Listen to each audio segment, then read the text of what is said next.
یا یہ کہو ناشاد گئے لیکن اتنی بات تو طے ہے کر کے ہمیں برباد گئے. شاد گئے تم اس دنیا سے یا یہ کہو ناشاد گئے لیکن اتنی بات تو طے. 7 اگست کی شام تھی.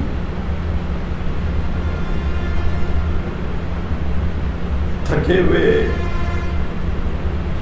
انسان کی طرح میں اپنے گھر پہنچا تھا اور ایک عادت ہے کہ اپنی روٹین سٹارٹ کرنے سے پہلے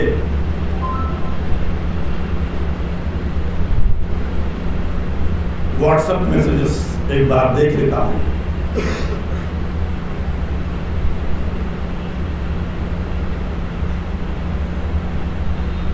اس میں جو پہلا میسیج تھا تقریباً 30-32 سیکنڈ کا ایک کلپ جو بعد میں بہت ہی زیادہ وائرل ہوئی. بار بار دیکھنے کے بعد بھی یقین نہیں آ رہا تھا کہ میں کیا دیکھ رہا ہوں.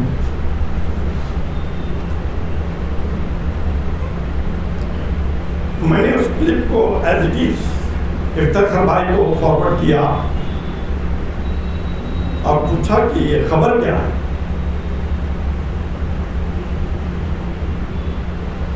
3 لفظ میں انہوں نے فون کیا, he is no more.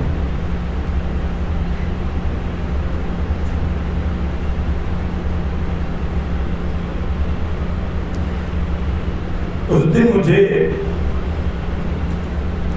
پہلی مرتبہ احساس ہوا کہ سکتا کہتے کس کو ہے.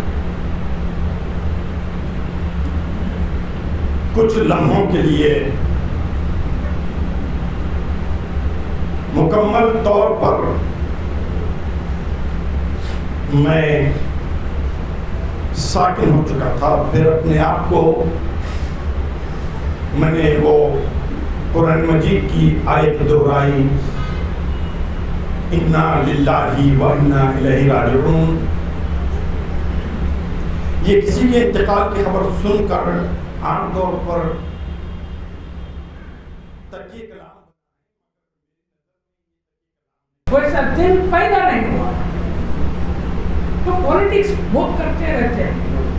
پارٹیاں بھی ہیں کشمیر میں, یہاں ایک ہے, مگر ظہیر کے جیسا ان لوگوں کا زندگی کے بارے, اس کا ایجوکیشن کے بارے. ایک بار راہل گاندھی آیا تھا کرشنا تاج کرشنا میں انہیں تھا اور وہ انٹلیکچوئل سے بات کرنے کے لیے بلایا تھا. میں تھا, ظہیر تھا, ہرگوپال بک کے ایک پروفیسر بھی تھا. میں راہل جی سے بولا دیکھیے آپ اگر تلنگانہ آئے تو یہ تلنگانہ پورا گورنمنٹ سکولز انگلش میڈیم بنا رہے یا نہیں بنا رہے. اگر انگلش میڈیم آپ نہیں بنائیں گے, مسلم غریب اور دلت آدیواسی لوگ یہ دھنوان لوگوں سے فائٹ کرنا مشکل ہوگا. پورا دنیا اوپن ہو گیا.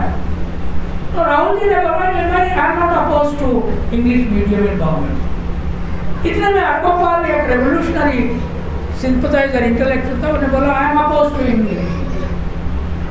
میں شاک ہو گیا. اور راہل جی نے پوچھا وہ آپ کیوں اپوز؟ نہیں میں تیلگو میں پڑھا, پروفیسر بنا, بہت بڑا بنا, سب ویسا بنا. ظاہر انٹرپین ہو کے نہیں, مسلم بچے اور دلت آدیواسی بچوں پورا لوگوں کو انگلش میڈیم ہونا ہے, کیونکہ میرا سنس کو اور میرا چلڈرن کو انگلش میڈیم میں پڑھا ہے, اردو میں نہیں پڑھا ہے, عرب میں نہیں پڑھا ہے. وہ تو عرب کا آپ کا ریلیجن کا لینگویج ہے نا, تو انہیں انگلش میں پڑھا ہے. عامر صاحب اکثر یہ کہا کرتے ہیں, اور عامر صاحب کو یہاں پر میں دعوت کتابی نہیں دے سکتا کیونکہ وہ اس موقع پہ نہیں ہے کہ اپنے محسن کے بارے میں, اپنے چاچا کے بارے میں, اپنے عطائی کے بارے میں کچھ کہہ سکیں. اور جہاں تک افتخار صاحب کا سوال ہے, ظہیر صاحب کی بات میں نے دیکھی ہمیشہ بھائی بھائی بھائی، جب بھی انہیں مخاطب کرتے بھائی سے مخاطب کرتے. اور سیاست ملت فنڈ اور فیض عام ٹرسٹ کہ جو مشترکہ کاوشیں تھیں یا کوششیں تھیں، اس میں ظہیر صاحب کا بہت اہم کردار ہو. صرف حیدرآباد ہی نہیں، مظفر نگر اتر پردیش، وہاں شاملی کے جو واقعات ہوئے تھے وہاں پر بھی فیض عام ٹرسٹ اور سیاست ملت فنڈ نے غیر معمولی کام کیے ہیں. اور وہاں ایسے سینکڑوں بچے ہیں جنہیں زیور علم سے آراستہ کیا گیا ہے اور اللہ کے فضل سے وہ بہت اچھی زندگی گزار رہے ہیں. دہلی کے فسادات، گجرات، ممبئی اور آپ جہاں کہیں گے اگر آفات سمامی ہوتی کہ حالات یعنی تباہی و بربادی لاتے تو وہاں پر اگر سیاست ملت فنڈ کے ذریعے ظہیر صاحب پہنچتے تو فیض عام ٹرسٹ کے ذریعے افتخار صاحب اور ان کے ساتھی ضرور پہنچ جاتے. میں سمجھتا ہوں کہ جس طرح پہلے بھی کہا کہ سیاست سیمی کا ناقابل اطلاق نقصان صرف سیاست سیمی کا نہیں بلکہ